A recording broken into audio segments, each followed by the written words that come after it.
የሰውዬ ለ20 ሰዓት አመታት በእግር ተጓዘ። በታሪክም እንዲያለ ጉዞ የለም። ከ20 ሰዓት አመታት በኋላ ወደ ፈለገው ቦታ ተቃርቧል። የሰውዬው ስም ካርል ፑሽ ይባላል። የእግር ጉዞውን በ1988 ጀመረ። የሰውዬው እቅድ ከፑንት ሳውዝ አሜሪካ ወደ ትውልድ አገሩ አውሮፓ በእግር መሄድ ነው። ሁለት ህጎችም አሉት። አንደኛ ህግ ምንም አይነት መጓጓዣ ላለመጠቀም፣ ሁለተኛ ህግ በእግር ካልሆነ ወደ ትውልድ አገሩ ላለመሄድ። ይህ መንገድ በእግር መሄድ በጣም ፈታኝ ነው። ሶስት ነገሮች ማለፍ ይኖርበታል። አንደኛ ድሮይንግ ጋፕ፣ ሰፊው ጫካ። ይህ ዓለማችን አደገኛ ጫካ ነው። በዚህ ጫካ ገዳዮች፣ እንስሳትና አሸባሪዎች አሉ። ይህ ብቻ አይደለም፣ ኮሎምቢያ ኃይለኛ ጦርነት ላይ እያለች ነው በእግር ያለፈው። ሁለተኛ ደግሞ በመሃል ራሻን አሜሪካን የሚገኝ ትልቅ በረዶ አለ። ለዚህ በረዶ ለመሻገር 49 ቀናት ፈጀለት። ይህ በረዶ ፈታኝ የሚያደርገው ቀጥ ያለ አይደለም፣ ይሰባበራል፣ ይንቀሳቀሳል። ይህ አልፎ ራሻ ላይ ሲደርስ አስረውት ነበር።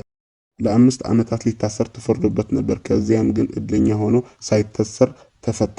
ሶስተኛ ያጋጠመው ፈታኝ ነገር ደግሞ ውቅያኖስ ካስፒያን ነው። ለዚያም ፈታኝ ያደረገው ደግሞ በግራ ከሄደ ወደ ራሻ ነው፣ በቀኝ ከሄደ ወደ ኢራን ነው።